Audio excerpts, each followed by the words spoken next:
Hi, my name is Max Boucher, and I want to talk to the students at Sylvan Union School District about what it's like to be a student with disabilities and how I can maybe help you socialize with another student that has disabilities. Now, before I start giving you advice and all that, I kind of want to give you some personal background into me so that you can better understand where I'm coming from. Now, from the grades of 1st to 8th, I was a student at Sylvan Union School District, actually. And in that time, I learned a lot about what it means to be a friend. Because there were a lot of times where people would only hang out with me depending on the circumstances. So sometimes I'd walk around in my walker, and I thought that was cool and shiny and fun.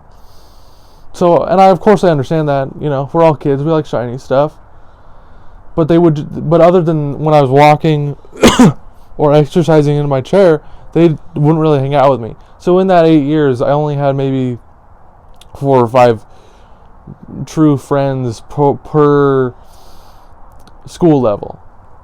So maybe if I can help make that better, I would like to. So my first piece of advice is to, when you see a student with disabilities, just talk to them like you would any other friend of yours, like how you would talk to Jim or Bob.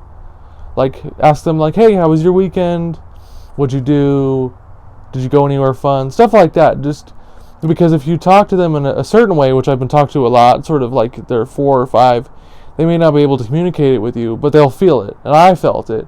So you don't want to disrespect them. Just talk to them like you would anybody else, is what I'm trying to say.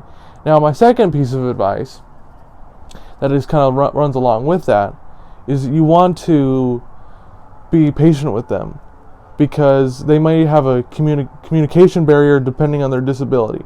Now, not all people with disabilities have this, but some do. So just be patient with them and be respectful of their time.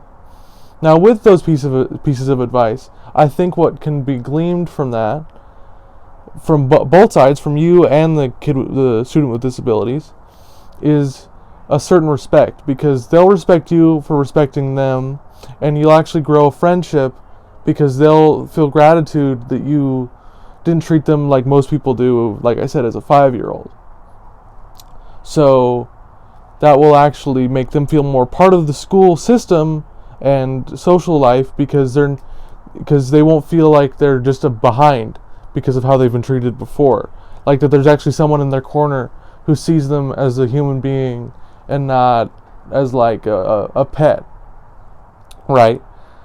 And then you, as a student watching this, will gain another friend, which is always kind of cool, because friends are cool. And also, it'll create a school unit through the entire school, because it'll be more inclusive to all of the students.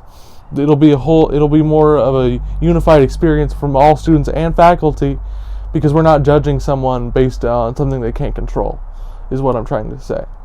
So yes, that is basically my advice, is just treat them with decency and respect, listen to them and communicate with them, and if you can do that, not only you and the person with disabilities will be better for it, but the entire school system and unit will thrive better socially because of it. And I want to thank you for listening to me today, and thank you for letting me into your classrooms, and hopefully you learned something from this, and thank you and goodbye.